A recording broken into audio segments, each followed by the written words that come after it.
13th Kislev, December 3rd. Essay 5, the mitzvot requiring action were a big theme in Essay 4.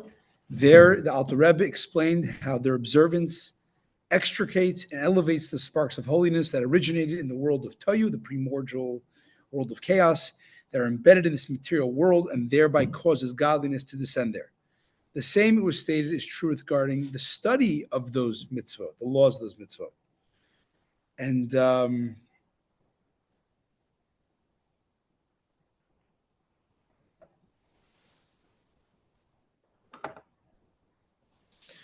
let us understand, in continuation about the mitzvahs, let's understand how this applies to the details of the laws that never occur at all, and possibly never actually existed, and certainly will not come to pass in the time to come.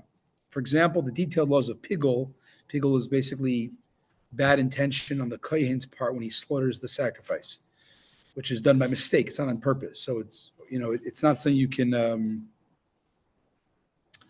How does the study of these abstract and sometimes impossible situation laws in the Talmud, how is that elevating the sparks of Tayu? They're not tethered to a real scenario. Pigul, you mean?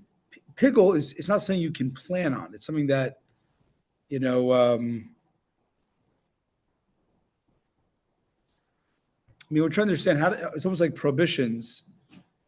What are you doing? You're not interacting. You're trying to stay away. So what are you?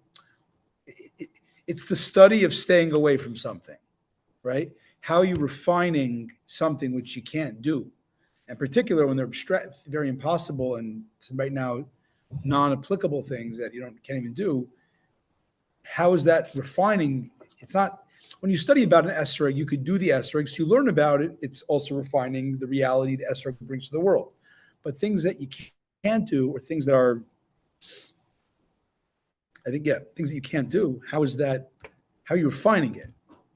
Right? You might have some inkling of the answer, but. Right, we're saying not only doing a mitzvah refines the world, the study of the laws of the mitzvah refines the world, because the study is also of the laws is also kind of the spiritual makeup of that stuff, and the study is like you're doing it or you're engaging with it. But prohibition mitzvahs, what are you refining? You're not engaging; you're just staying away. So the study of staying away, how is that a refinement? So he says like this: it's known that every prohibited thing in the world has a source and a root of life in the klipot. This is a very important idea in Kabbalah. Everything in the world has a root in klipa. Everything exists because it has a spiritual source. What about unkosher stuff? It has to have a spiritual source in klipa. Klipa is a concealment. It's God makes concealment in the world to allow free choice and all these things. And that spiritual root called klipa is that spiritual root of klipa is what's giving the not kosher thing, let's say, or the prohibited act. It gives it its life force and its potential to exist. Otherwise, it cannot exist in this world without the flow from above. Even one, this is a very interesting, hamisalsal b'sairi, next page. Someone who crinkles his hair, it means is twirling his hair and the like. It says in the Zohar, that person is receiving his life force at the moment from the spiritual chambers of the klipot, as explained in the Zohar. What is twirling your hair? I don't know what that means. So we say it's actually Yosef. We know Yosef, when he was in prison, he was a slave.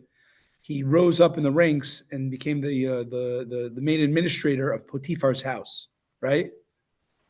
And he got comfortable. So it says he started twirling his hair, like making himself look good, right? And because of that, God says, your father's mourning and you're, getting comfortable in your exile. And immediately, is he supposed to look like a shlemiel? No. So let me tell you the answer. Is that there's nothing prohibited about getting a man, let's say, particularly women. It's a different story. There's more of a nature of beauty and stuff, but there's nothing prohibited for a man going and getting a hairdo, right? There's nothing, no prohibition against that. However, it's considered a negative. Why is it a negative?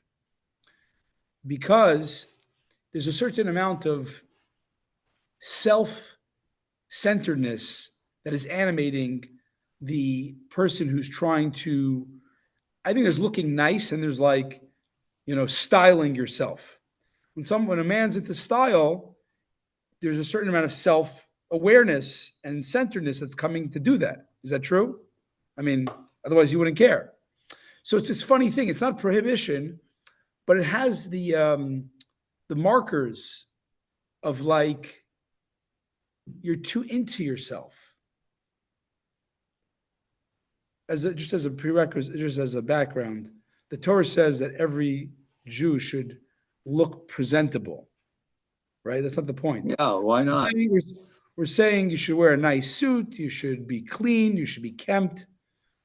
We're saying here, this is someone who's going beyond that. They're getting into the Preening. Preening, exactly. So what's wrong with preening? A guy has a stylish side. It's the negative is not a prohibition. The negative is the attitude of you're too into yourself. And self is the hallmarker of ego. Ego is the main symptom of klipa. What's klipa?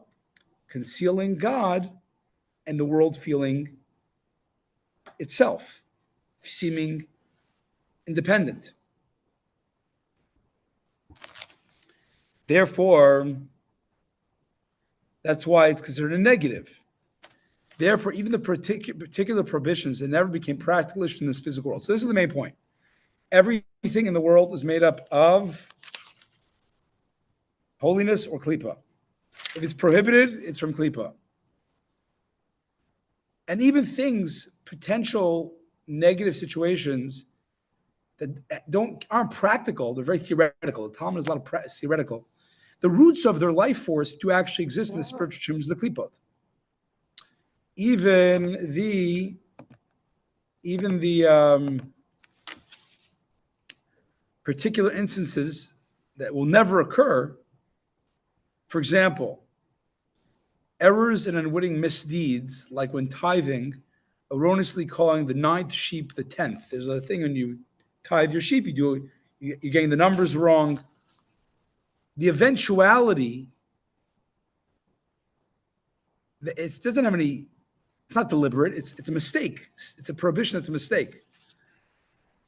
Still, there's still a klipa that is animating that possibility. Yeah, but that can happen. Yeah, I'm not sure why he says it. I'm not sure. But there's other more weird things that are very unlikely. But the point is, even if it's a mistake prohibition, it's not like intentional, spite. It's a mistake. But the potential for that mistake, for that lapse, even a mistaken lapse of doing the mitzvah in the right way and doing something wrong, is a concealment. It's coming from the spiritual source called klipa. Possibly in these circumstances, it does not exist in the chambers of the klipot. This is on the note by the Tzemach Tzedek. This is a little bit confusing. It appears to me that Alter Rebbe used the word possibly, implying uncertainty, because unwitting errors derive from what we call klipat noga. It's not like opaque klipa, where it's like, just a real turning away from God, but it's a translucent klipa. It's a little softer type of concealment. It may therefore be said their origin is in the chambers of Noga. That's just a side point. In any event, it does exist, then at least keeping in mind the distinction between the sacred and the profane, lahavdil, in the supreme wisdom that issued and descended in this detail to Moses at Sinai. As in the expression, whatever any student will innovate in the Torah according to the laws of the Talmud was taught to Moses at Sinai. And likewise, all the detailed queries of Rabbi Yirmiyahu. Yirmiyah was a sage of the Talmud who he posed a lot of hypothetical questions that they had to escort him away from the house of study. They're very unlikely. And you want to know what? He gives an example. The detailed queries if she wrapped him. A firstborn animal can be considered to have been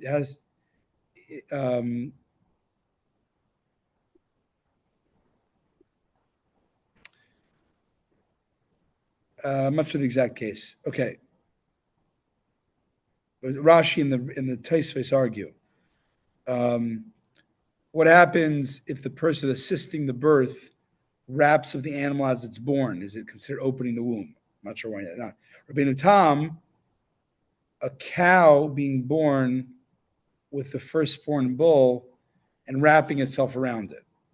Twin cows. So, whatever. The point is, it's a very hypothetical case. But these all detailed queries are given to Moses at Sinai. The extension of the supreme wisdom that is vested in the laws of Torah is infinite, since the infinite is actually clothed in it. Every particular of the law is a gate drawn down from the supreme wisdom, which founded the daughter and is clothed in it. This is an expression of Chachma founds the daughter, the feminine Malchut. Anyways, and from Malchut, it's drawn from the world of Atzilut to the lower world, to Bria Tziyasiyah. Now, this is the main point, is to realize that everything in Torah. So we have a question. How is hypotheticals refining the world? Step one, everything that's negative has a source in Klippa, even if it's hypothetical. And at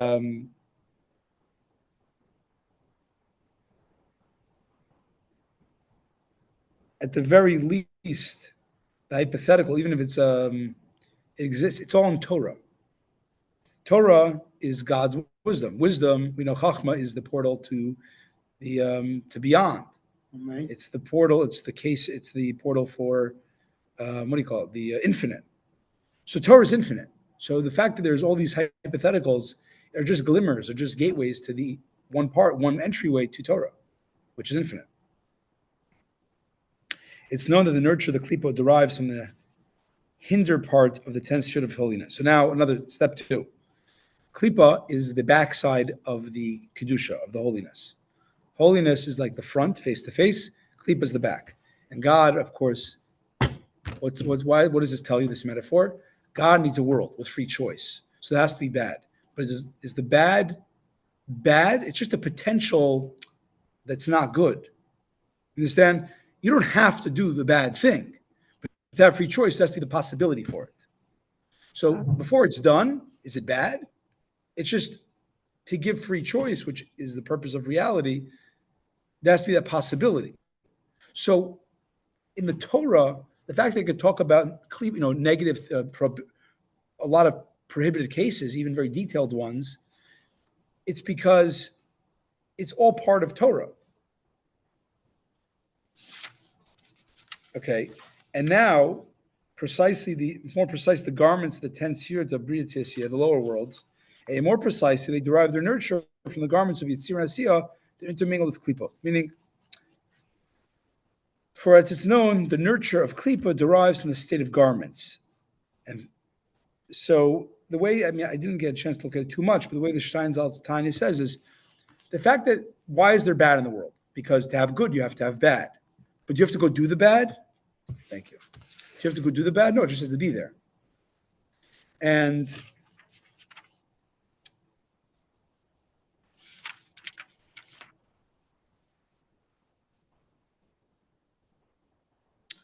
But the thing is, I guess what it's saying is the fact that the bad has to be a potential.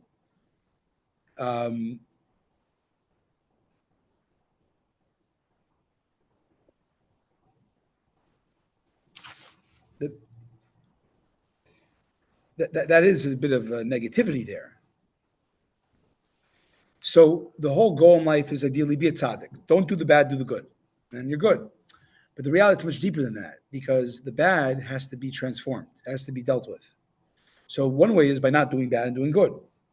But through the study of the laws in speech and thought, you're also taking the conceptual concept of good and bad, kedusha and klipa, and you're disentangling it.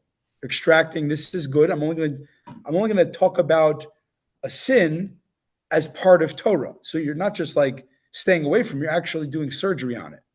You're showing that the whole possibility of the sin is just in the framework of God's Torah and purpose for mankind. Thus, it's stated in Tikkunim and Rai Mehebna to separate the klipa from holiness through Torah study. When you study Torah, you're separating the klipa from the holy.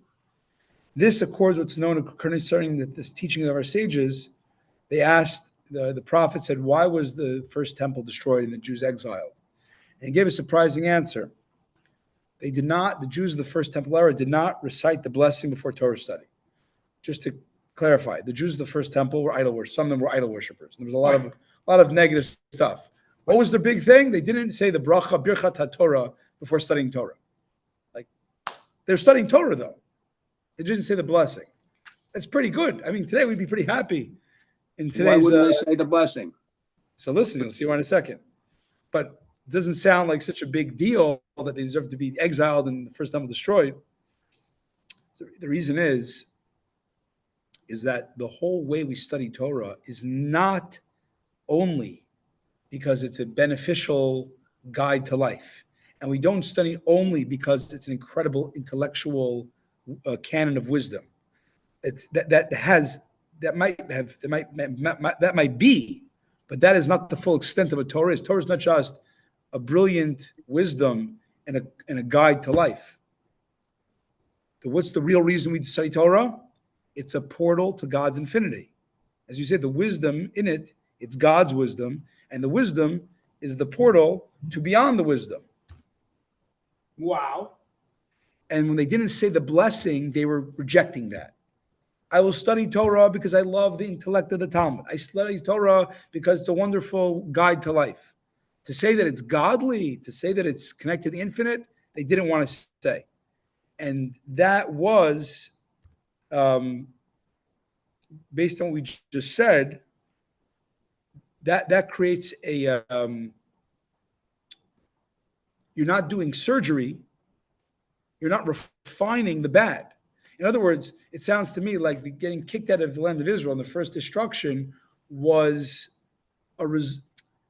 a natural consequence. You're not doing Torah now in a way to transform the negative possibilities of reality.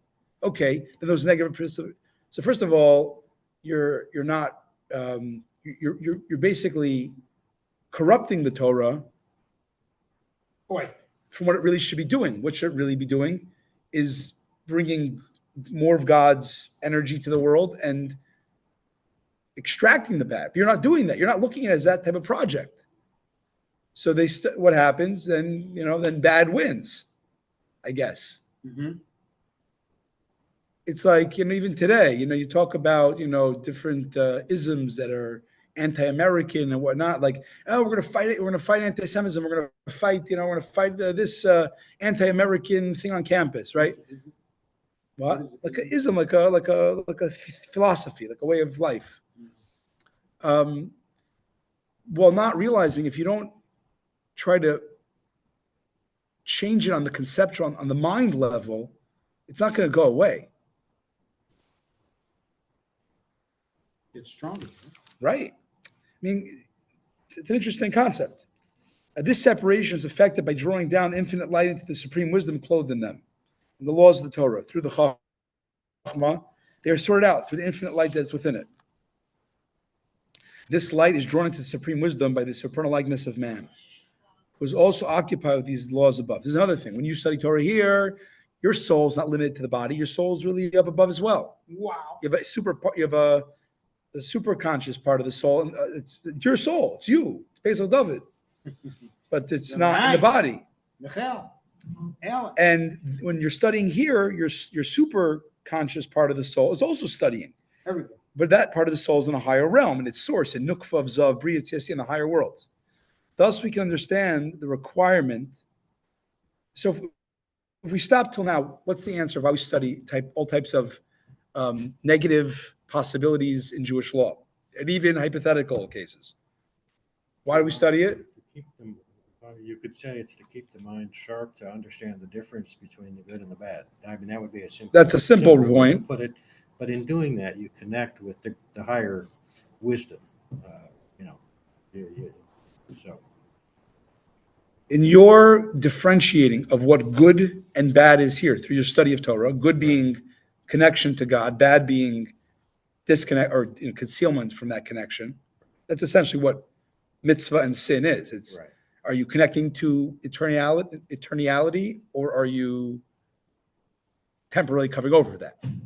And the study of it is essentially you're clarifying, this is where I connect, this is where I don't connect. And it's all part of Torah. And Torah, we said, is the vehicle, the portal for God's infinite light. It's encased through that. And when you're studying the good, mitzvah and the not mitzvah, you're, besides clarifying, you're also refining the source of reality, the klipa from the kedusha.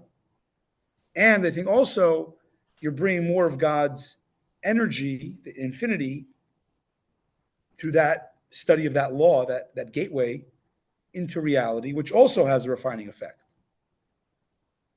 Wow. So you're doing surgery and you're bringing extra oil from above, from the pipeline, from God, from the infinite oil, the energy pipeline. Okay. So let's finish up.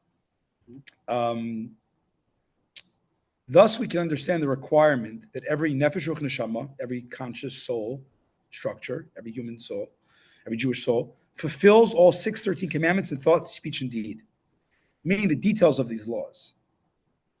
For thought and speech, you have to study all the details. And any soul that fails to complete a mission in this world has to be reincarnated to fulfill the Torah in its simple meaning, illusions, homiletics, and secrets. Because every detail of Torah is another gateway, is another reflection of the infinity of God. In order to sort out and refine all that pertains to them from among the 288 sparks that constitute the complete structure of man, the fallen sparks, with the 613 categories, general and particular. So your mission in this world is you're born with parts of the body, which have powers of the soul corresponding, and inside them there are fallen sparks, both in the person, both in the things the person deals with, and your job. Meaning, now it's talking before we got more into the macrocosm. Now we're talking the microcosm. Inside you, there's a lot of good and bad. There's fallen sparks, which can become bad. They got to be extracted from the potential of corruption. And when you study the 613 mitzvahs and all the details, it happens to be refining your microcosm and making yourself, fully refined to be a pipeline to Hashem. Wow. But in the time to come, Mashiach, when the refinement is culminated, we're not going to be no bad when Mashiach comes. Yep. Evil's going to be gone. Evil's going to be gone. So what are we going to do then? We're going to study Torah. What's the study of Torah about then? It'll be in the form of doing good alone. It'll be just creating more and more. The finite beings will be able to, unhindered, get closer and closer to the infinite wisdom of God. Wow. Its purpose will be to elevate it infinitely higher, and also the soul, the microcosm, and also with regard to the study of this 365 prohibitions. Why do we study about sins when Mashiach comes? There's no possibility of them, because they too are a part of the wisdom of Torah. They're the potential. You don't have to do them for them to be part of Torah. You just know that would be good, this would be not good. And the study of the not good is also, a gateway. And because where does it come from? It says it elevates it to their source, the holy attributes of severity. Ultimately, the Torah is binary, good and bad, right? Mm-hmm. This is mitzvah, this is sin. So the sin comes from a place, the root is called the root of the holy severity. I guess even before the sfirot, there's something, the severity, which is probably some type of tzimtzum, some type of, I don't know. I'm not going through all the details.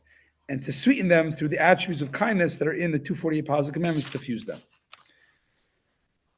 The entire Torah is thus eternal in general and in detail. For even the individual laws, the 365 prohibitions are branches of the Torah's general statements. All of them have a source above in the 5 holy attributes of severity. I got to just look that up because that's like saying that too much without knowing what I'm saying. 5 holy attributes.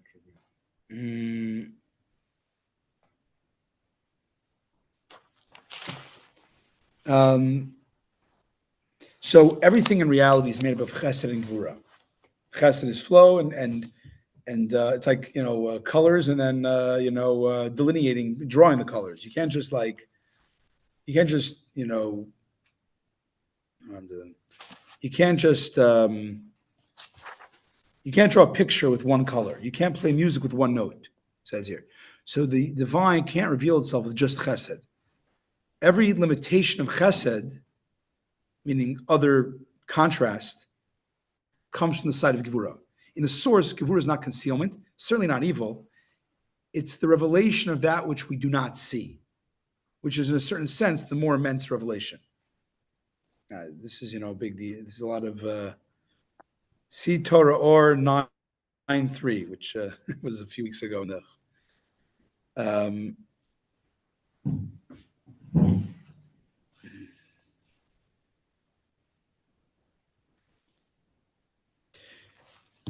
and you want to mitigate them sweeten them through the chesed of the 248 mitzvahs and incorporate them together. And therefore, the whole Torah is internal and general in particulars, as even the details of the 365 are the very branch of the generalities, and they all have a root in the five holy aspects of Gevurot, like the 365 negatives themselves, which are above. We call them in the parallel in the human being the manner of blood that sustains the limbs of the vessels. Just like man has 248 limbs and 365 sinews, which are the blood vessels, the circulated blood. The 248 are the flows of the limbs of the king, the flows of God's presence. And the 365 prohibitions are like the blood that lends vitality to the limbs.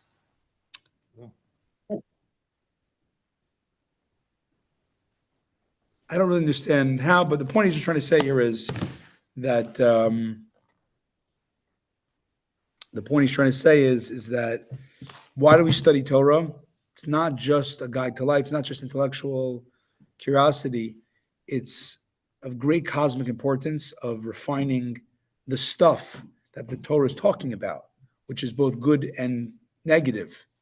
But it actually has a refining effect on that, and it ultimately elevates the negative by just learning about it, and learn Torah and learn detailed halacha. This is, to me, this calls to mind what the Rebbe was so into people learning the Rambam. Rambam. Why? Because the Rambam is going through all the details in shorthand, and I don't think the Rebbe. I say it's like the Rebbe is a great remedial school teacher. You study Chumash, do Chitas, do Tanya, do Jewish law, do Rambam. But I think on a more cosmic level, there's other reasons as well. But it's like this is the entirety of all the details of what we have of divine wisdom. So you have an obligation to access every gate of that.